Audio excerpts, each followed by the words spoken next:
अस्सलामुअलैकुम dear students. मेरा नाम अज़मत शाह है और मैं आपको आज मैथमेटिक्स क्लास 10th में चैप्टर 3 में मीन और कंटिन्यू प्रोपोर्शन और थर्ड एंड फोर्थ प्रोपोर्शंस के क्वेश्चंस करवाऊंगा। बच्चों याद रखिएगा, ये क्वेश्चन शॉर्ट में बड़े इंपॉर्टेंट हैं और इनके ऊपर आपको लाजमी बोर्ड में फाइनल क्वेश्चन जो है वो आता है। सबसे पहले हम बात करते हैं कि मीन प्रोपोर्शन।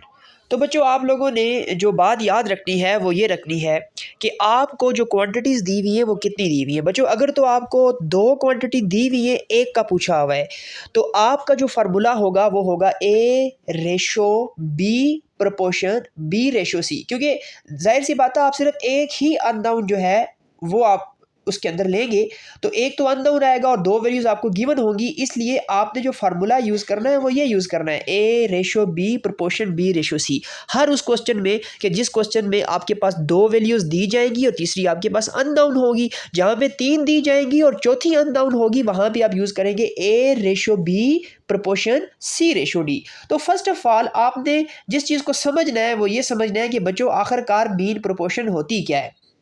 तो बच्चों मीन प्रोपोर्शन आपने ये बात याद रखनी है कि जो सेंटर में वैल्यू होती है ना बी, उसको हम बोलते हैं मीन प्रोपोर्शन। तो हम लोग यहाँ पे अब क्वेश्चन सॉल्व करेंगे। यहाँ पर आप देख सकते हैं कि हम लोगों ने जो मीन प्रोपोर्शन मालूम करनी है वो मालूम करनी है 4 और 16 की।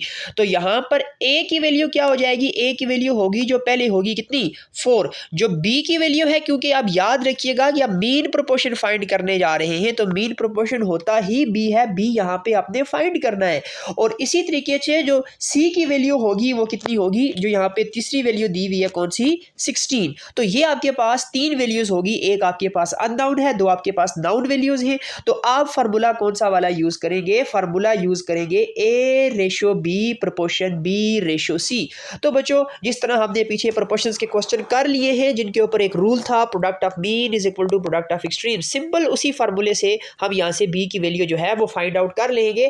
फर्स्ट ऑफ ऑल आपने क्या करना है कि इन वैल्यूज को यहाँ पे पुट करना है A ratio B proportion B ratio C के अंदर। तो what is the value of A 4, तो यहाँ पे आपने 4 पुट कर लिया। इसी तरीके से बी आपके पास अननाउन है और सी की वैल्यू 16 है। तो अब आप यहाँ पे फार्मूले का इस्तेमाल करेंगे product of mean equal to product of extreme.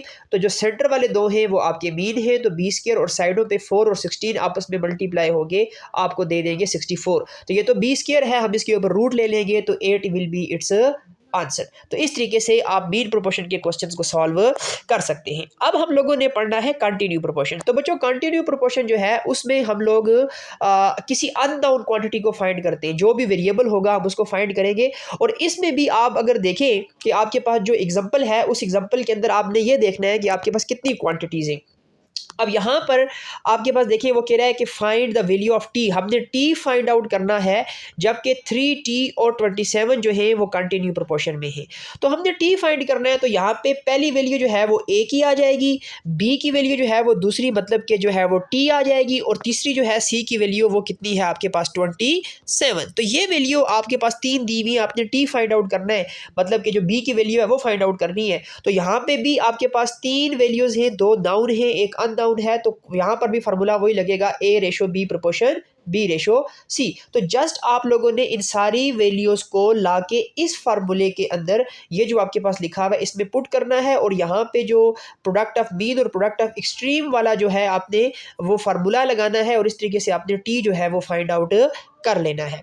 इसी के साथ बच्चों हम लोग बात करेंगे थर्ड प्रोपोर्शन की। तो जो आपके पास थर्ड प्रोपोर्शन है, थर्ड प्रोपोर्शन में हम देखते हैं कि हमारे पास कितने वेरिएबल्स गिवन हैं और कितने अननाउन हैं। तो थर्ड प्रोपोर्शन हम कहते हैं सी को, ए के बाद आता है बी, बी जो है वो मीन प्रोपोर्शन है, सी जो है वो थर्ड प्रोपोर्शन है, और डी जो है वो फोर्थ प्रोपोर्शन है।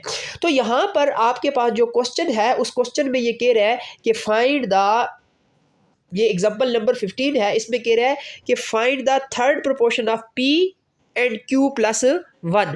तो यहाँ पे व्हाट इज वैल्यू ऑफ ए, ए की वैल्यू आएगी पी, तो बी की वैल्यू क्या आएगी, बी की वैल्यू आएगी क्यू प्लस 1। तो सी तो हमने फाइंड आउट करना है। तो how many variables are there, there are 3 variables A B and C. तो what is the formula, what is the proportion, वहां पे आपको मैंने पहले बताया हुआ है कि जहां पे 3 वेरिएबल हो अननाउन के साथ, वहां हम क्या लगाते होते हैं A ratio B proportion B ratio C. तकरीबन अभी तक जितनी भी प्रोपोर्शन हमने पढ़ी है, मीन है, कंटिन्यू है, या आपके पास थर्ड प्रोपोर्शन है, इनमें यही फार्मूला जो है वो यूज हुआ है।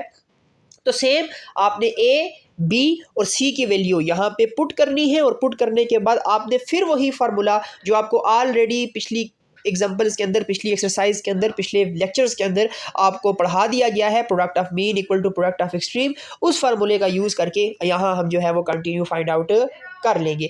तो बच्चों इस बार जो आपके पास नेक्स्ट जो क्वेश्चन है, जो आपके पास फोर्थ प्रोपोर्शन है, उसमें आप लोगों ने ये देखना है कि यहाँ पे कितने अननाउन दिए हुए और कितने नाउन दिए हुए।